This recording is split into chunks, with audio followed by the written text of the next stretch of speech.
platform where they're in control. Creators can bring their creativity on chain and make sure that they're the ones benefiting. Everyone everywhere gets the same access, no matter where you're born, no matter where you live. This is the future of the internet.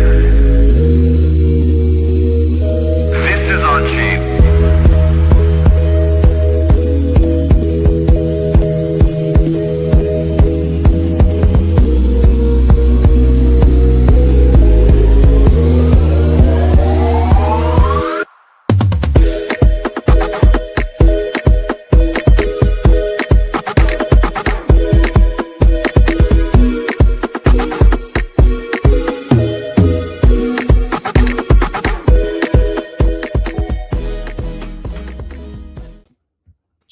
GM, howdy, Mr. Evan. I'm hyped for this live stream. Are you?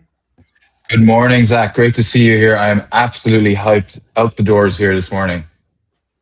I like it. So we're definitely going to be diving into a few different teams. I'm going to play a quick disclaimer in the back, but Evan, let's have you go over the opening script.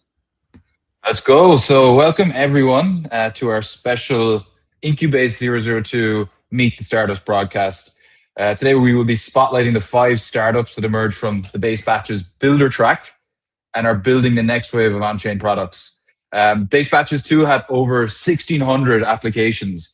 For the builder track specifically, 50 teams were selected and ultimately brought into the Incubase program, which was our intensive mentorship program, and 5 teams were selected. Today, you're going to see each team's product in action, hear directly from the founders themselves, and get a feel for what's been going on in Base right now. So let's get into it. First up, we have Yielder, Robin from Yielder. Yielder is an AI-powered platform helping traders discover alpha across multiple DeFi protocols with verified performance tracking. It's an awesome product. Please roll the clip, Zach. Hey guys, Robin here. Let me quickly show you around what we've built so far.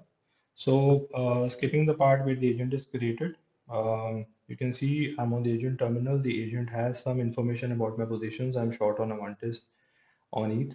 It has auto followed some top traders who are holding similar positions as to mine to get better context. So the first use case for me as a trader is to actually seek position advice.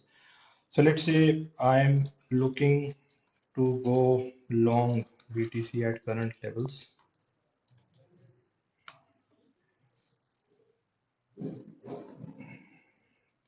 So it's fetching top traders who are holding BTC positions on Avantis and Hyperliquid. Also doing some other, search for technical data points. And it has a clear warning that top traders are short right now, even though the market has fallen to like 63K. And they're still holding these short positions. So as a trader, it's important. Okay, now I would not actually go long. That's one tool. We're adding more tools. The agent can watch a lot of indicators for you. It can watch charts and patterns and surface buy and sell signals. So that's coming up. Now let's switch gears. Let's say I'm a polymarket investor.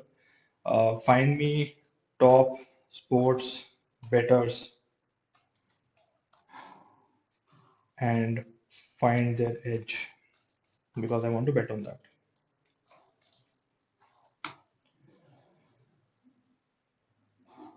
So it's finding top traders in sports and also fetching live positions right now so that it can diagnose what the edge is.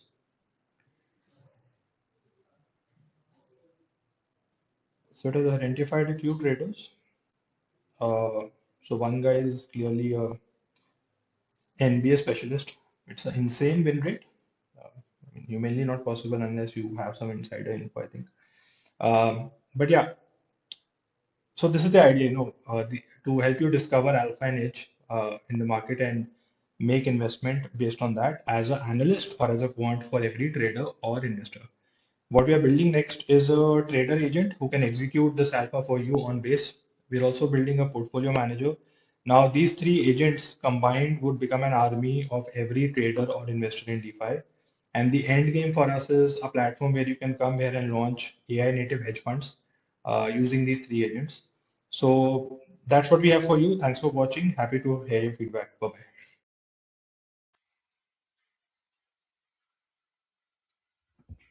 Howdy, howdy, Mr. Robin. How are you doing, Hey, Robin? Thanks so much for hey, sharing your clip. well, You excited? yeah, very excited. Thanks for showing the demo video. Great stuff. So we'll fire straight into some questions for you, Robin. I think one thing that shined through the whole Incubase program was how Yielder was just becoming more apparent day on day with all the innovations of AI. Starting with first question. So, like, you're parsing lots of different real on-chain data from products like Avantis, Hyperliquid to surface different signals. What's been the most surprising insight you've uncovered from tracking top traders' behavior? Something that challenged your own assumptions about like how the best perform. Okay, so to begin with, I did not start with AI. When I started building Yielder on Base last year in October, the reason I needed AI was because the experiment that I launched with, was about looking at top trader positions across Hyperliquid Avantis and try to trade on that. But very soon I realized that the a trader who may be profitable in say week one might make loss in week two, again come back to be profitable in week three, and overall he's at a loss in a month. So I mean the alpha will keep on moving from say one trader to another, from one time frame to another, and it's not possible for me to keep track of it. And that's when I thought, let's have some intelligence who can do this for me. And I started building this quant agent. Now this quant agent has access to around 30,000 top traders that we have indexed across these three protocols. And when you use this, you will be very surprised to find different kind of alphas in different markets and for different traders. So taking perps as an example, so you'll find the top traders are mostly very low on leverage. The guys who are actually managing say 10-20 billion dollars, they are not the ones who are betting say 50x or 100x leverage. These guys have a solid thesis that they begin with, and another thing that you'll find is that they stick out with the thesis no matter how the market behaves. So this data can be discovered by using the agent. And normally I've seen that if they have taken a position, they'll hold on to that till the stop loss is hit. That is, their thesis is invalidated, and they'll come back and again make a new position based on the signals. Also, they have pretty good risk management.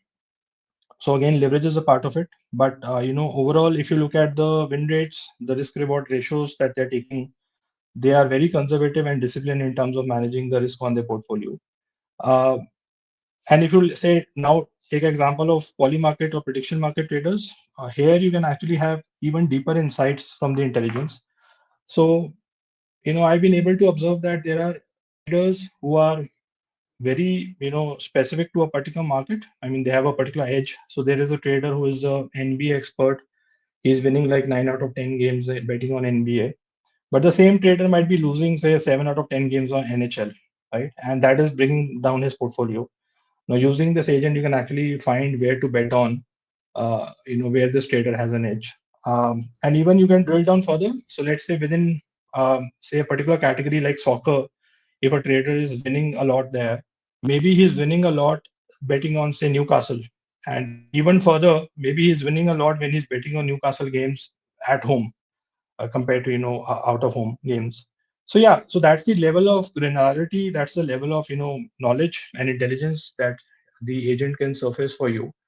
And I am actually very surprised building this along the way and discovering the alpha of these traders. I mean, it's fascinating. Yeah. Brilliant. Love to hear how you were able to learn on the fly. I hope the program itself was able to support you on that journey. But there's big words or a phrase that you said there, and I think it's really exciting. So the long-term vision is essentially AI native hedge funds on base. That's a big leap from where you are today. What's the very next milestone you need to hit to prove that out? And what does the path look like from alpha discovery tool to capital management platform actually look like? Okay, first of all, let me try to re-enable the video. I mean, the connection was really bad. So I hope it's working fine. If it's not, please comment out in the chat. It was a great program. Thanks for having me. And I mean, you have been very supportive. A lot of people from Base India team have been really supportive. And overall, I find the Base ecosystem is, really supportive of builders. I mean, right from the top guy to the guys in the middle. I sent an email to Jesse. He just replied in a couple of hours. I mean, nobody does that on any chain, and I've been in DeFi for the last 4 years. So yeah, it's a great experience. In terms of our vision now, so the first thing is to build a quant that can help every trader discover alpha, no matter where it lives, across chains, across protocols. And once you have that, the next step is obviously how do you execute that alpha on base. So that's where we are going to build a trader agent who can find similar markets and similar positions that can exist on different protocols on base and execute that alpha. Now, once you are a trader who has discovered alpha and you are able to execute it, make some money, and you have a limited pool of capital, the next thing is how do you scale that up, right? How do you grow that? And that's where the whole fund management or the on-chain hedge fund thing would come into play. So you can launch a agentic vault, that can be managed by a PM agent, a portfolio manager, where you can accept deposits from investors on chain who have defined the risk controls, how much risk they want to take, what markets they wanted to play in, and so on. And you can basically manage capital for others, earning the hedge fund fee of say 22 or whatever the structure is, and you can grow your portfolio alongside. So that's the roadmap that we are following. I think that sounds really interesting. And I actually kind of have a question for you, Robin. So you mentioned a lot of different agents, a trading agent, portfolio management agent, or just agents that follow up top traders. At what point do agents start trading autonomously, like creating their own trading strategies versus just advising? Like, where do you draw that line? So first of all, I have a very critical view of this question. I mean, autonomous agents means that an agent can trade on its own, and it has its own level of thinking. But the reality is that, see, we are building agents on top of LLMs, and these LLMs are basically token predicting machines. So the kind of AI technology that we are building on is not really built for or optimized for making trading decisions, right? And if somebody says today that they have built an autonomous agent, I mean, I've seen a lot of projects, mind you, they launch up a agent on Polymarket, give it API access to trade, and they claim they are making 5x or 10x. But when you pick up the wallet address, I give it to Yielder agent to analyze the edge of this trader. They'll, okay, this guy is down by 60-70%, and so that tells me that it's not really going to happen soon. And the reason is because you don't have that kind of models that can do it, and AI that can actually you know understand the consequences of the actions that it is taking, and maybe model that with some probabilities, and then learn from the outcomes of those actions. I think these are the two key things that are missing now. What we are trying to do, we are trying to solve the second part. So let's say you are trading with the agent on Yielder. You have made 1,000 trades by now. I have sufficient data to now basically start fine tuning the model or training the agent according to your trading styles or what kind of edge you have. And it becomes better and better while doing that over a period of time. But it won't become autonomous very soon. I mean, that is going to take a lot of time, and maybe we need a different kind of world models for that. So yeah, that's my take. That was an amazing answer. And I think that you're right. The blockchain definitely humbles a lot of traders as everything is transparent. Yes, that's true. Absolutely. So thank you very much, Robin. Great to have you here today. But next up, we've got ViniApp, a natural language to tokenized mini app platform. Type what you want to build, and Vini creates the app, wallet, and token in seconds. So really exciting, ultimately very topical as well today. But welcome, Christopher. How are you? So the recent messaging has been spot on. We're upgrading the global economy, and it takes an army. Base knows it, Brian Armstrong knows it, and Jesse definitely knows it. This is all possible because of these primitives that are 10 times better than what have existed in the past. We have wallets, tokens, X-Row2, CDP, and AI. But the problem is 99% of people, when they see this message, they can't code, they can't act on all of this build a better world messaging. And so we have a solution, which is ViniApp. ViniApp is a natural language to tokenize mini-app platform. You put the text in, and you get out a fully hosted, tokenized platform. This is how Vini works. Come to Farcaster Base, you click on ViniApp. You can see your existing apps, and you can explore other apps and their associated tokens. you hit the add icon and you type in your app name. So we're going to make an addition game and quickly integrate your app. Within seconds, your app's going to start to build. The build process will occur. Your app will be created, your wallet will be created, and you'll have a token associated with it. You have a configuration page, an activity page, and a funding page that handles your app's wallet balances, your project revenue, and your token deployment. So you have the BM. We're going to show this app, Sparkanoid.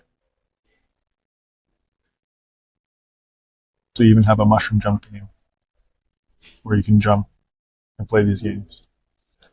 There's a flywheel that exists here where on Vinny you build the app, you launch a token, you fund the development with those fees, which means you get a better platform, and then you build more and better apps. We've already made 355 apps and generated over $40,000 in fees. People are sharing directly on chain and playing our typing games, our zombie games, and building any apps they want.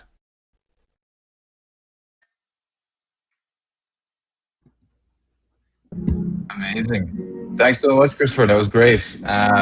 I almost expected a response when I played your video. It was so amazing. But yeah, thanks so much for sharing. I was really excited with Vinny as a whole, being part of Batches. I mean, the scale up from idea to full scale app today is getting much shorter.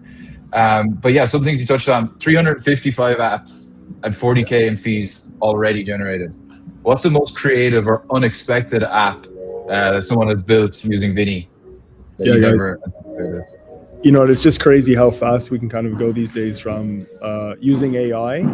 I've had this kind of long slog, and my co-founder Nikolai, we've been building apps for 40 plus years together, separately, but we kind of came together here for Base Batches. And I remember being on Stack Overflow and IRC asking people for help, and people would just slash you. They'd be like, oh, that's the worst question I've ever heard.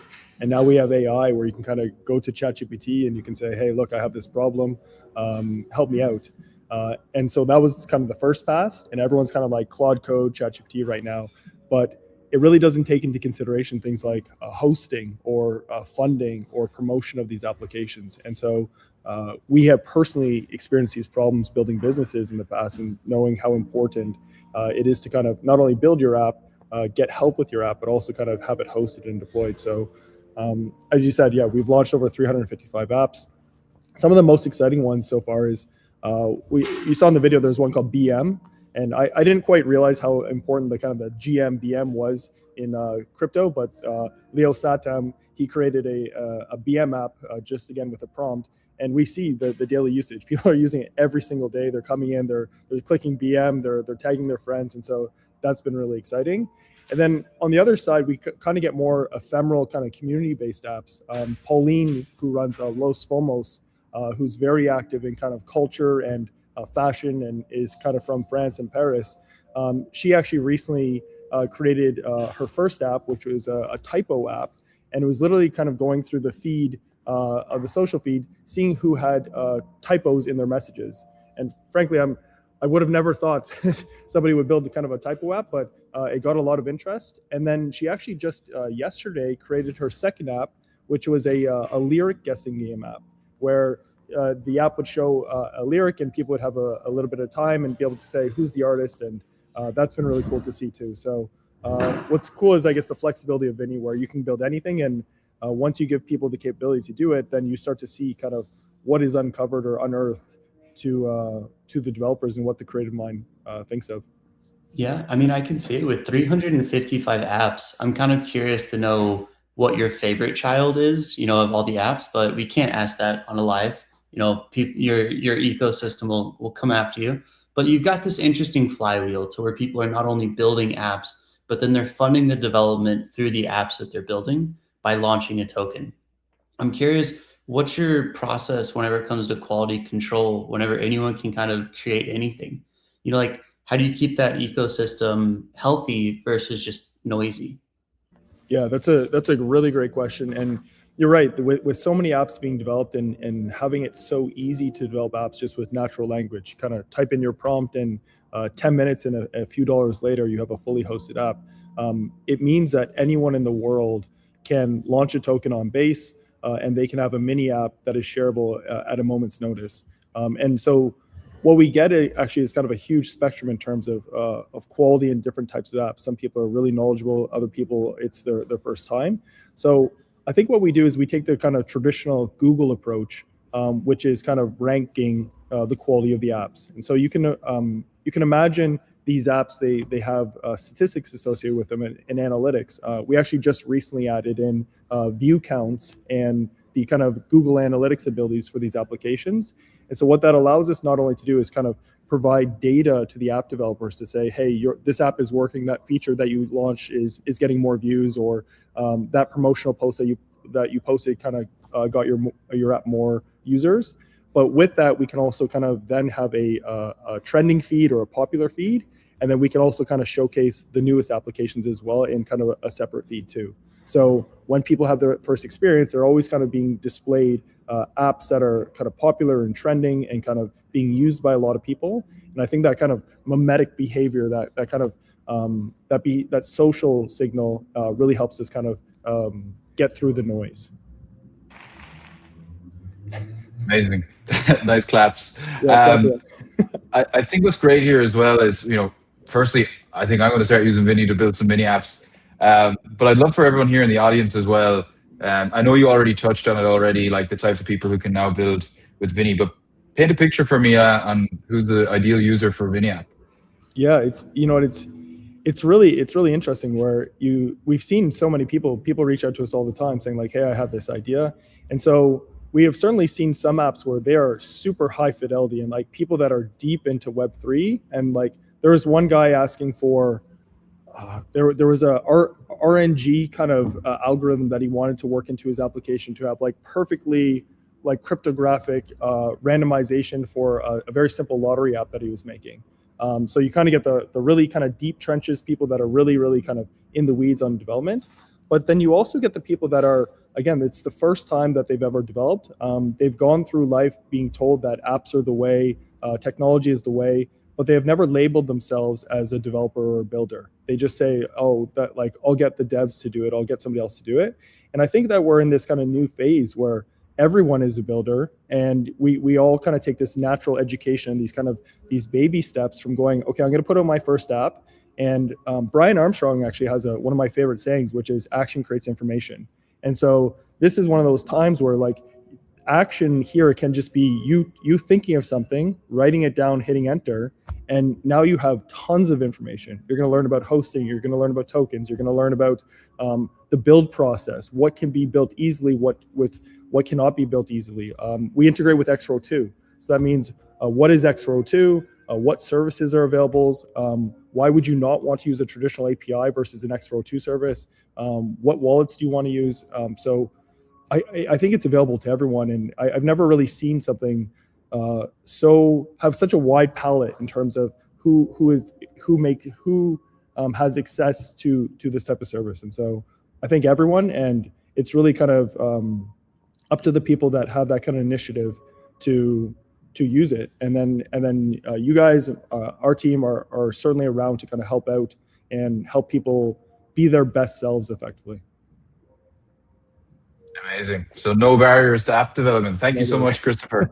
But next, no problem. So next up, we've got First Dollar. Rajanshi from First Dollar will be taking us through First Dollar. First Dollar is a talent network building alignment between talent and founders on Base. So bounties, jobs, beta testing, and contributor platforms all in, or contributor profiles all in one platform. So without further ado, you'll hear about First Dollar. Hi guys, I'm Rajanshi. I lead marketing and BD efforts here at First Dollar. First Dollar is the talent network that we are trying to build here on Base. If I may say, the largest talent founder alignment on Base. Within 2 months of being live, we are able to generate 31K plus in GDP. We have rewarded 500 plus community members, have had good 19 plus projects added to our platform, in bounties, and we have distributed rewards worth 14,000 till now in bounties.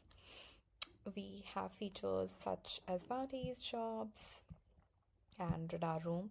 Bounties is where the community comes and doom scroll, to be honest, and end up finding or owning their first dollar. They can select if they want content, design, or development bounties, and in few single steps, submit their work and hope to win that bounty. We have jobs where folks can just come and find the right fit for their skill set, apply, few simple steps. Everything is very transparent, whether it's salary or the job description, and you're directly connected to the recruiter. Radar Room is something we are trying to build for early testers and believers. This is also for founders who want to get their product tested out before going to market. Through a community of really on-chain folks, we have an inbuilt system which filters out everything. We are trying this out right now with our own community of only 400 folks. So we had like 200k people on the wait list, and we were able to get the top 400 to test out your projects. We have profile as well, which is quite important in terms of showcasing your work, right? What have you done so far? Which bounties have you participated in? What are the projects you have supported? What are your skill set? This is something that the recruiter or sponsor might end up to when they find your profile, and it's really cool in terms of flexing what all you have done. We have dashboard to create listing in few simple steps of getting whitelisted. You can host a bounty, put up a job posting, create a radar room in quite a few steps. So yeah, that's a platform for you. And I hope I was able to cover this up in 2 minutes. We are shipping really hard for the community, launching features, and also making the experience better as we go. So yeah, if you have any feedback or would like to connect, please do drop in. And thank you so much. Cheers.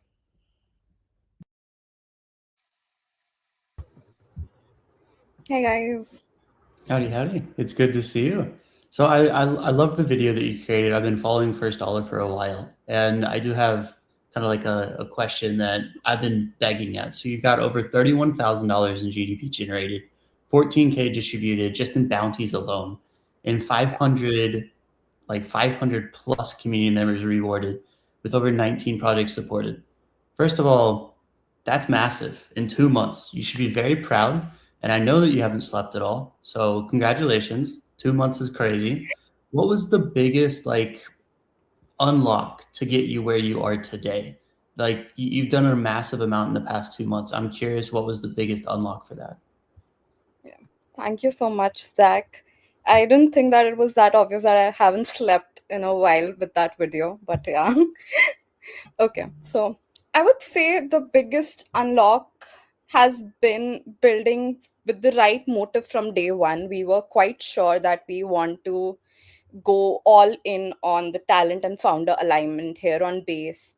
We want to provide the demand and supply side of the chain with the right tools, and we have been trying to build that flywheel from day one, whether it's getting the best community or talent over to the projects so that they can come again to the platform and bet on that talent and help them earn again, or it's for the talent side to get them projects which they can build for and earn that first dollar and not buy it on chain. That was the goal from day one. We have been iterating from the first bounty that we got on the platform. We saw a few things were mixed up and we sought that out within the second bounty. And now we have like 19 plus projects who are willing to put up job posting bounties, not just for content, but development, design, and soon maybe traders. So people are coming back to the platform. That is what we love, and we are really glad we were able to solve for that from day one. Second would be pushing the community to build their profile and really making that portfolio out of the whole experience of participating in bounties. So if you are participating in bounties and winning them, they do end up on your profile and is showcased as a proof of work. You can really build that up and soon maybe get hired through that, get paid gigs which are more than just a bounty. That has been the goal, and I think we have been moving in the direction. Amazing. Thanks for sharing, Rajanshi. So I am extremely excited about First Dollar as a whole. Remember when it first came out, I was just so excited to learn more about it. It was kind of mysterious. We didn't really know what was happening. You had a really interesting launch. But something you mentioned today was Radar Room. I'm really excited by this, and hopefully you can shine a bit more light on it. But the idea that founders can get their products tested on chain by community members before launching, I think that's super powerful. You've already got 400 selected from a 200K wait list. What's the ultimate vision for the feature, and how do you think it changes the way founders go to market on Base? That's a great question, to be honest. And we are really excited about Radar Room going live next week, probably. We have been experimenting with Radar Room structure for quite some while within our community. And we were able to, like, we were hands down able to automate the whole thing. And we have gotten like 400 high quality folks who have a great on chain history, who are terminally on chain and have tested out many products and are eager to test them out. That's a very good key point, in my opinion, because when a founder comes to Radar Room and wants to get their product tested, it's not just to get the features tested or sort out the bugs. I would say it's a way to build that community from inception, because we have got this 400 people waiting for you who are not just there for winning that bounty for some short period of time, but also to test it out and be a regular user for you, because these are the folks who have been on chain, like to be on chain, experiment on chain, right? And they can really end up being your community in a long term. So getting your product tested out in such community makes more sense. The iteration that would come after being tested out in such a community will be more meaningful. And going to market with a product that has been tested out by people who are your users is the best way, in my opinion. And that's what we are trying to do with this feature. Yeah. Amazing, and it's lovely to see that you have a suite of features. So it's a really great destination for any founder or contributor as a whole to visit. But thinking more long term, like the on-chain economy does need talent infrastructure, just like the traditional economy that we're all used to. Where do you see First Dollar after its first year? Are you building like a LinkedIn on Base, or something even better or entirely different?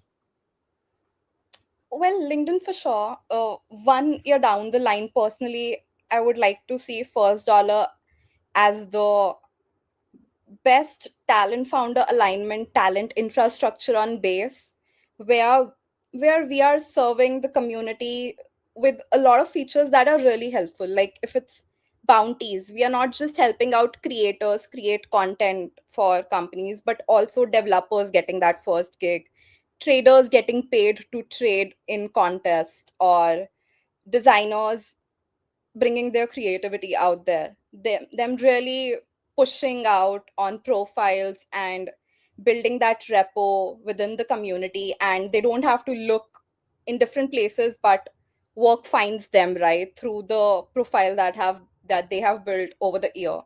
And for the company side of it, them really getting their money's worth in terms of the talent they get.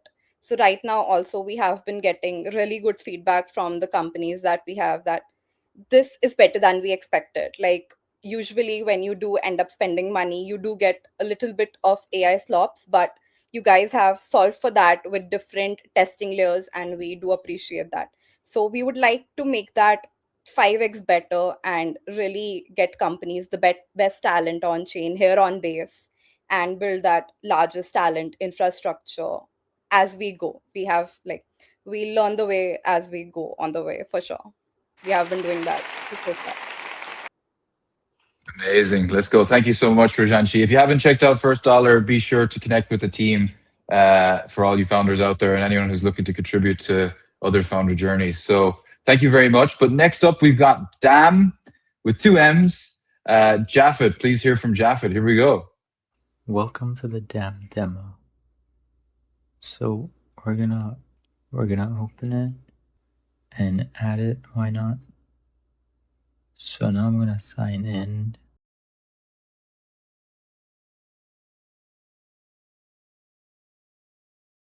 Dam is a on-chain micro savings app. Let's get started. Now I'm gonna approve currency, USDC in this case. Allow the spend permission. Now that that's done, we're all set. So now we can get to transacting. So I'm gonna go trade some USDC for ETH.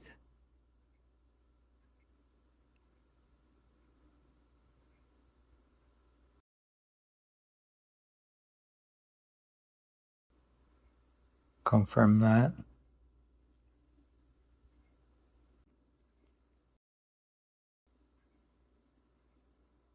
Alright, that's successfully traded.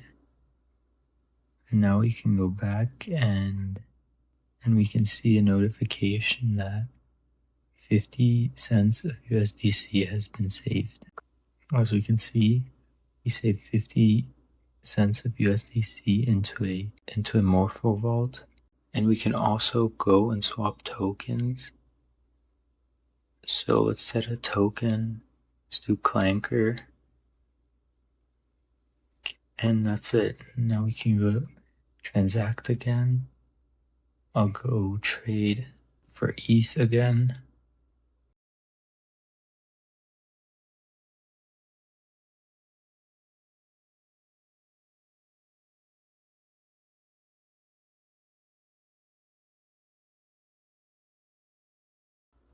Successfully traded.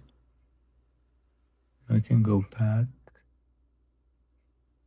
and we should see our token.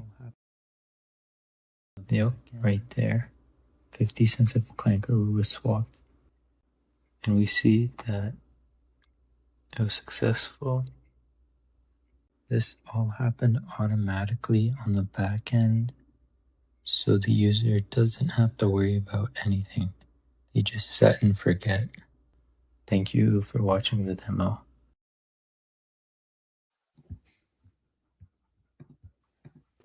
Hello. Hey, Japheth.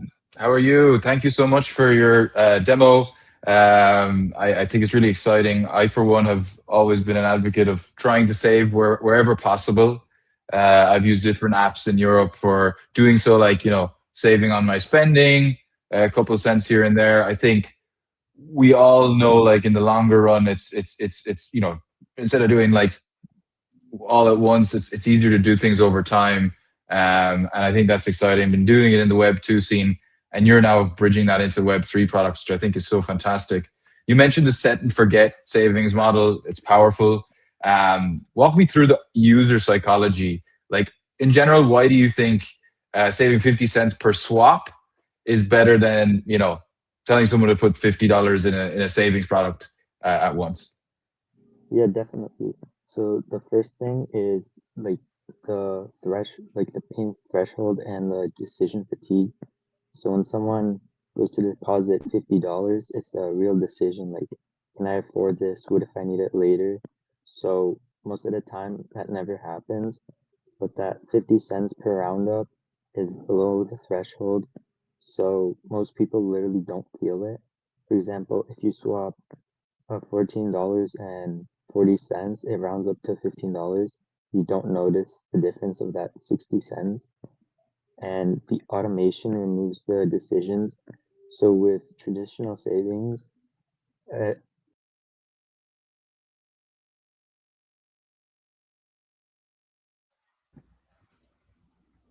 Jeff, it looks like you got cut off there.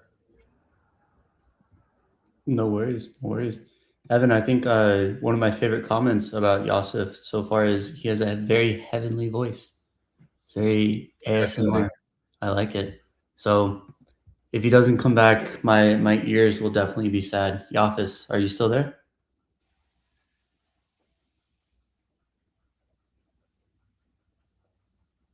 All right. Alrighty. That's unfortunate. We were enjoying Yafit's heavenly voice, but I'm sure you'll get to hear more from him again soon. Thank you so much for putting the video together, Yafit. We'll definitely be trying to use DAM more. I think it's exciting. Definitely, we could all use a bit of it in our day-to-day Web3 lives. So thank you for sharing. But yeah, we'll move on to John from Keyless. So just to, I think we showed you a whole suite of different apps today, and something that is, of course, super important right now is security.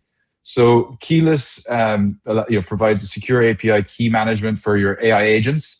So keeping your provider secrets safe in a wallet secured vault, while agents get delegated access through tokens that can be rotated or revoked. So here plays the video. What is keyless? Keyless is a safe way to let agents call APIs while keeping provider secrets secure in a vault, secured by your wallet, actually. When people vibe code, they typically copy and paste snippets everywhere. Repos, chats, terminals. That's how keys get leaked. Keyless flips this pattern. Keys stay in your keyless account, encrypted at rest, and your agent gets delegated access through either a token or wallet signature that you can rotate or revoke. So we're going to go through a quick demo, show you how keyless works, securing legacy APIs, and even go through a couple marketplace APIs that you could get access to, or your agent could get access to. So first, you need to sign in with your wallet. I'm not going to do that, but essentially you just sign a signature that tells Keyless that you give it access, and then you're given the ability to manage your keys. Here are legacy API keys. This basically stores any key value pair. So you could do something like Stripe, and then I could put in a API key and set it, and now it'll be available to my agent actually. So now I can either give an agent example, copy and paste this, or we even have a skill that I could essentially give this to my OpenClaw and tell it to configure itself to get access to that API key. So that's step one. We also have a marketplace of APIs that you could publish here. And then that allows your agent to consume these through permit two. So you're giving the ability, you're authorizing Keyless and your agent to actually consume those X402 services using that permit two. So I'll just kind of show what that looks like within my, this is a OpenClaw that I want to connect and get keyless, a keyless API called Market Debrief. So the wallet debrief request, I think it's working right now. And it's going to process and basically give me information back based on that marketplace API that somebody submitted to the keyless to the marketplace.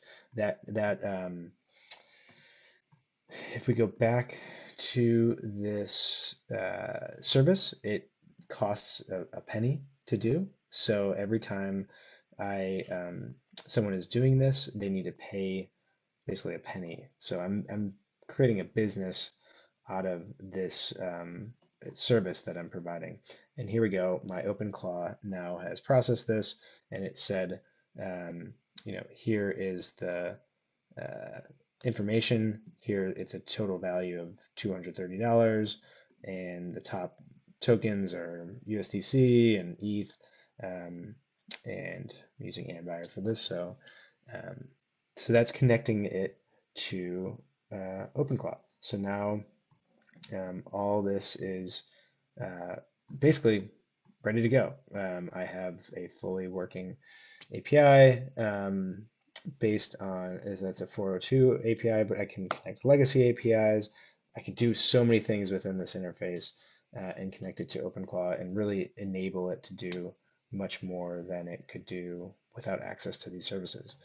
Hope you like the demo. Go check out Keyless at keylessapi.com, and we'd welcome any feedback and suggestions. Thanks a lot. Howdy, howdy, Mr. John. So I really like the demo. I've seen Keyless around, and I think that y'all are solving like a problem that basically every developer faces, but not many talk about. And that's leaking API keys and then just blasting them everywhere. I know that that's a big problem for every developer right now. And where was that moment or experience that made you say, I have to build this? Yeah. Yeah, I mean, I think OpenClaw is and all the agentic tools are definitely a game changer, and now it's just in the early stages of this, right? And but the flip side of OpenClaw is that it's very insecure. If you talk to any security engineer, that they'll say this is just a red flag. Like it is very easy to do a prompt injection attack where the key can be leaked. And so, how do you solve this problem? Some great developers, developers could use some tools that are out there, but they're kind of hard to configure. And they're definitely not tied to Web3 and a wallet experience. And I think I am crypto native, and I'm like, this is a perfect utility for crypto. Like that's cryptographic signatures. This is how we kind of move from something that is kind of developer centric, move this to more usable product, but also tie it to Web3 so that you can enable the agent to do even more than they could ever do with just say connecting to AWS or something like that. So that was the idea behind this. I was just having a problem myself, like storing environment variables on different platforms, whether those are text, edit pages or chat windows and things like that, or I'd be losing them, and I wanted a central place for it. And I thought that the wallet is a great place to store this. The wallet holds my value, my whatever coins I care about. Why should it not control my API keys as well? That makes sense. Yeah, Amazing. and I think it's definitely something every developer can vibe with as well. 100%. Yeah. I mean, yeah, I use it all the time. So I have many OpenClaw agents, and they're getting access through Keyless, whether that is, other coding agents or marketing agents or whatever those might be. They all need services now. And yeah, Keyless is a great way to enable them to get that access. Amazing. Thanks so much. So yeah, I think one thing that was really exciting and shone through as well was the marketplace, where agents can consume APIs using Permit 2. That feels like it could become like massive infrastructure for the entire agentic economy. How big do you think it gets, and like who are the first customers you're targeting? Yeah. And I ran into this problem with like X402 where, it needs a receipt and you need to enable your agent to actually have a wallet in order for it to like get to services. But I actually want to control that. So I was like, oh, I need my wallet to basically be the payer for that service where the agent doesn't necessarily need a wallet. But there's benefits of adding a wallet for an agent, but you can have a central control point, which is your main wallet, or a spin-off, a burner wallet, or whatever it might be. But I want to basically control the spend limits on it, and for me to be the one, that wallet to be the one to actually pay for those services that the agent is consuming.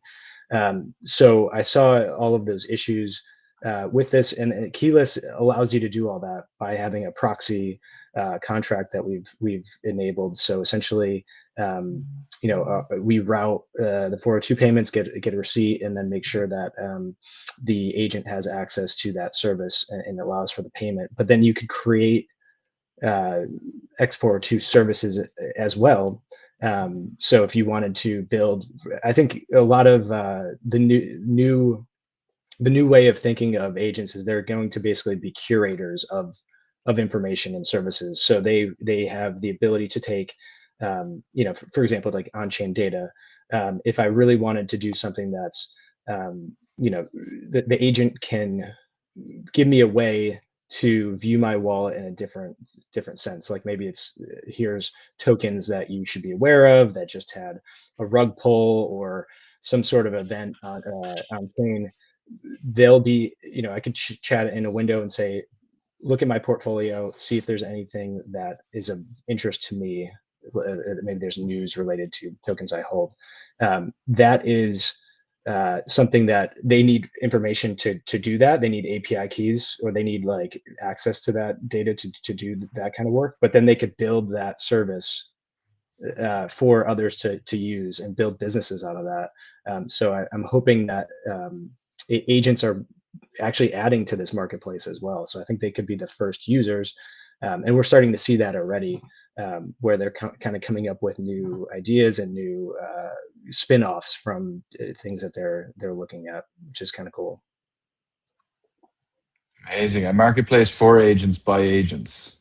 Exactly. Amazing. Amazing. So Yeah, go ahead. that could pay for it automatically and within limits. So that's what we want. Same. So dope. So also you mentioned the project with Vibe Coded.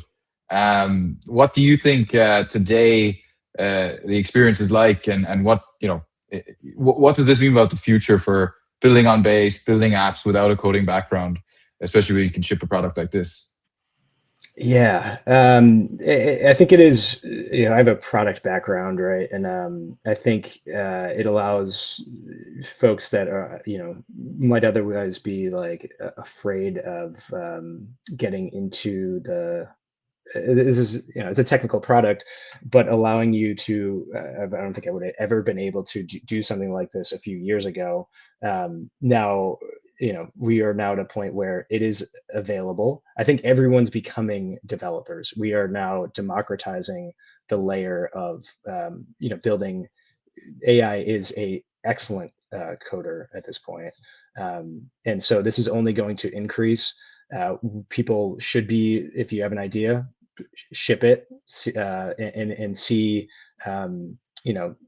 if there's a market for it. I think there's ways to get product market fit, and I think this is a great kind of demo or use case of that.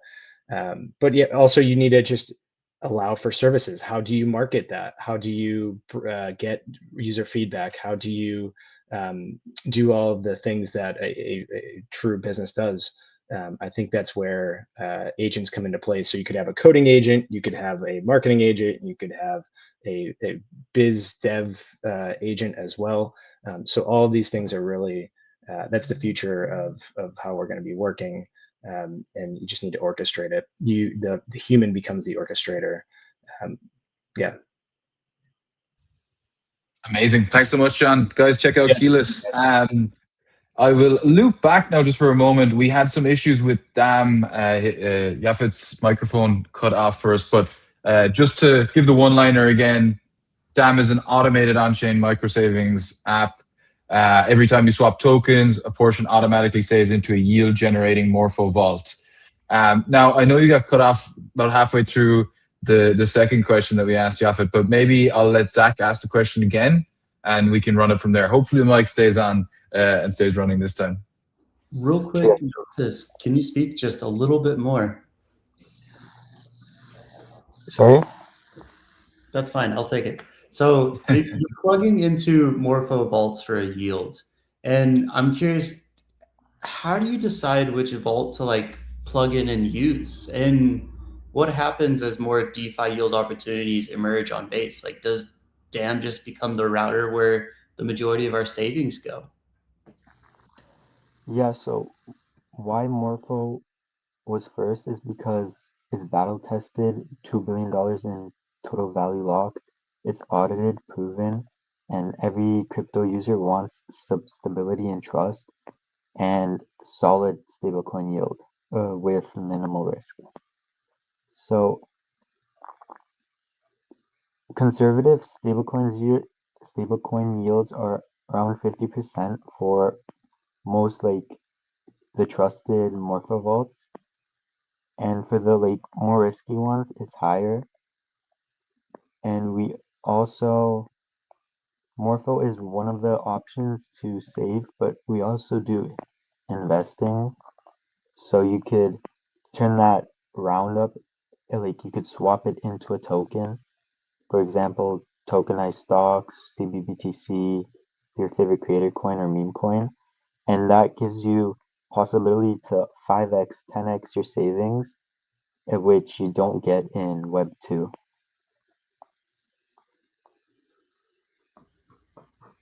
Amazing. Thank you, Yafet. So brilliant to hear that. I think it's interesting now how people are creating apps that really leverage vaults as much as possible. It's a great addition. So well done there. But yeah, last question I have for you. Like microsaving apps have worked massively, as we said, in Web 2 and traditional fintech, like Acorns Capital proved that. What's the actual on-chain advantage here, do you think? And like, what do you think DAM can do that those apps just simply cannot? Like, you know. Yeah, so the main thing is global access. Like Acorns and these other ones only work with US bank accounts and some other specific countries, but DAM works anywhere in the world. All you need is a crypto wallet, and the yields on the regular fintech ones are very low, like 0.5% to 2%, but Morpho offers the high yield vaults, which we utilize for savings, so the users get more yield and they could do it anywhere in the world. And as I already mentioned, your spare change could grow 10x over time if you invested in the right coins. And it's true optionality, so you choose which vault it goes into or which coins, but the Acorns and the other regular fintech ones have pre-selected ETF portfolios, which the savings go into. So it's your money, it's your choices. Class. It's your money, your choices. Thanks so much for wrapping up with that. So thank you very much, Shafit. Great that you were able to come back and share more on DAM. Everyone can check it out after the session or during the session. But yeah, that's a wrap for Incubase 002. 5 startups, 5 different problems, all building on Base. If you want to check out any of these projects, Zach will drop some of the links in the comments section. So check them out below. So yeah, follow along, give them feedback. You know, we talk about First Dollar being able to get feedback via radar room for founders, multiple different aspects out of this new AI innovations that have come over the last couple of weeks, from security to trading bots, and it's really been exciting. So do follow along, and if you're building something, I think now you can see that the opportunity is now yours. You can apply to Base Batches 3 today. Do be aware that applications close soon or submission window closes soon, but it could be you up on stage next. It could be you pitching in front of a room of investors and getting the next massive seed round in crypto on Base. So if you're building anything, if you're trying to really convert from being a weekend hacker to a full-blown startup, be sure to apply to Base Batches. Thank you all for tuning in today. Thank you to the amazing founders and now brilliant startups that have been founded. We'll be following you closely. I'm sure all the community will be following you closely, and we'll see you again soon. So thank you so much, everyone. Thank you, Zach, for being a great co-host with me today, and we'll see you again soon. Of course, everyone, make sure to stay based. We'll see you on Twitter.